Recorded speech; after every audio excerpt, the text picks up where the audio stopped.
Hello everyone, hope you're doing well. We are back on the dev server and it's time to have a look at another big battleship that is coming to the game. This is the RICHELIEU, or the RICHELIEU, however you want to say it. Basically, this is a new battleship that is coming in for France. Everybody in the game, when it comes to naval and blue water, is getting a new rank 7 ship. This one is going to be 8.3 and it's going to be the crown of the French blue water tech tree. You can see here they're actually making it kind of funny. So in terms of the tech tree, the Richelieu is going to be in the left side of it, and you're going to have to get the Dunkirk to get it. There's straight up only one rank 6 vehicle, and that's the Dunkirk. So you don't have a choice. You're going to have to go down this line and nothing else. So you only need one vehicle to research rank 7, but even if you have the Strasbourg, which is, of course, the Raider Hunter event vehicle, you still have to kind of grind out the Dunkirk. So, yeah, pretty much as simple as that, which generally is fine because the vehicle at 8.3 is actually very similar to the Dunkirk. It's just kind of a bigger version of it. It has all of its main armament on the front of it and all of the secondary armament on the back of it. So it's one of these kind of weird asymmetrical vehicles that is very much focused on the front. I kind of like this design. We have a few of them in the game, in the French and also the British tech tree, and I think they all look really cool and offer something different in terms of playstyle compared to the other battleships. The main armaments on this thing are 2 sets of quad-mounted 380mm guns from 1935. They fire at 1.8 rounds per minute, which is in between, you know, some of the best battleship reloads and some of the worst ones. Generally, it's on the better end. You know, 2 rounds per minute is usually quite nice to have. And I would say is, you know, at least compared to a lot of the new machines, about middling in terms of performance. Then also, on top of these kind of large caliber guns, you have 3 sets of triple mounted 152s, which are sat on the back here. In this type of setup, you also have 6 100mm dual setups in the middle over here. And since it's the refit version, you have 14 quad Bofors L60s. So these are your AA support around the ship. You also have 50 20mm. So 50 20mm all around the place, all over the machine, in these like little either cubbies that you can see here, or in these little areas over here, or in a really cool arrow formation in the front of the machine. So they really went a bit crazy with the Oerlikons, adding 20 to this. So this is post-refit 1943 vehicle, not pre, which is quite nice. So these main guns, the 380mm, they have a stock HE shell with 62 kilos worth of explosive mass, only 112 penetration though, so not going to be too useful unless you're shooting at something which isn't a battleship. You also get 2 AP rounds. So you have the 380mm OPF MLE 1936 APC-BC that gives you around about 20 kilos of TNT equivalent and 700mm of penetration. Overall, very good. Nice to see that. And then also, you get the 380mm OPF MLE 1943 APC-BC, which, as you can see, the difference between them is incredibly tiny. Basically, they have even the same name, which just seems a little bit odd. But this one gives you a little bit more penetration. I'm talking like 20mm, 30mm maybe in some areas across the board. So it's a little bit better, but I mean, that's a lot for 20mm. That's all I'm saying.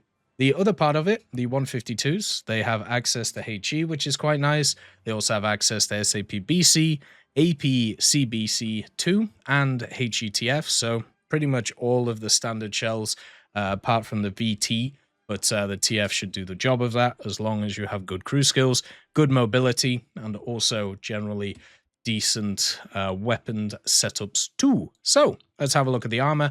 It being a battleship, the armor is quite important. So on the front of it, you have access to 430mm of rolled cemented armor. You also have these 405mm sets around the ammo elevators, which is really cool. You also have 255mm rolled cemented armor, basically on the front because this is where the ammo is, 233 on top of it as well. And then the standard belt of this vehicle is 330, which is here. It doesn't have any armor above that, which seems a little bit odd, but maybe that's just because the ammo is so low in the vehicle. The idea is just to kind of leave a set here where, you know, you can just get shot straight through. But yeah, it just seems a little bit odd.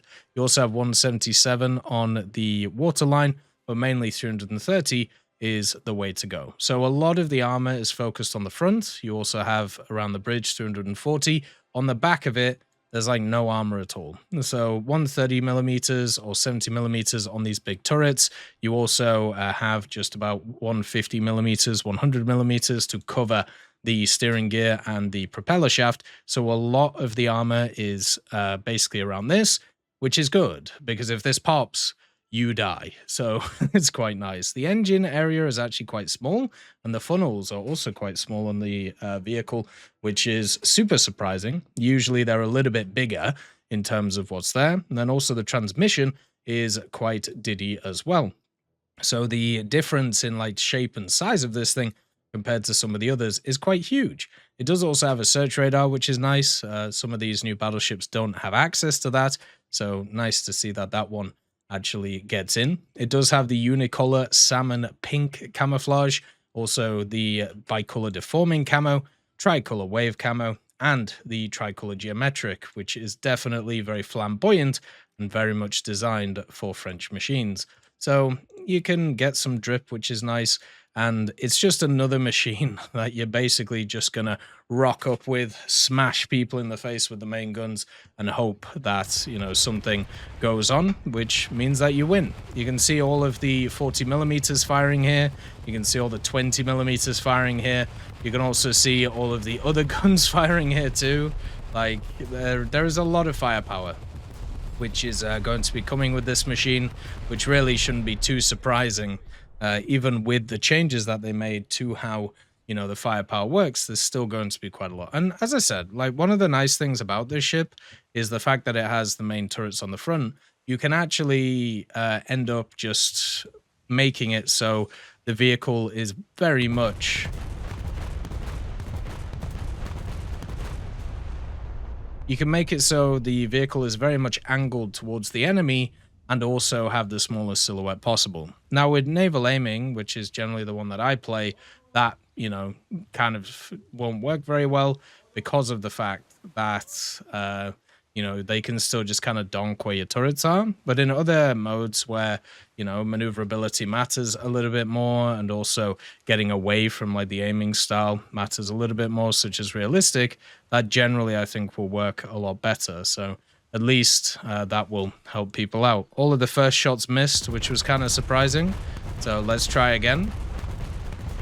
I just realized I fired way over there, so maybe one of them will hit this time, but who knows. Maybe, there you go.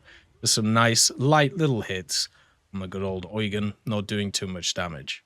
But yeah, this is another huge ship coming to the game, topping off all of the other ones that are coming in. It's not the best, it's not the highest BR, but it should fit pretty well. As long as they keep adding machines in these areas, it will start feeling itself as it goes. As always, I hope you have a wonderful day, and I'll see you next time.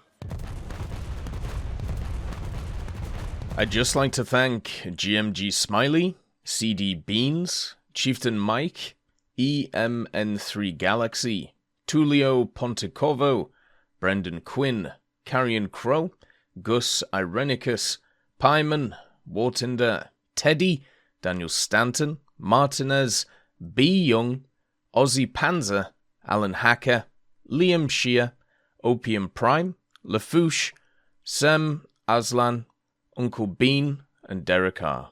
for supporting the channel.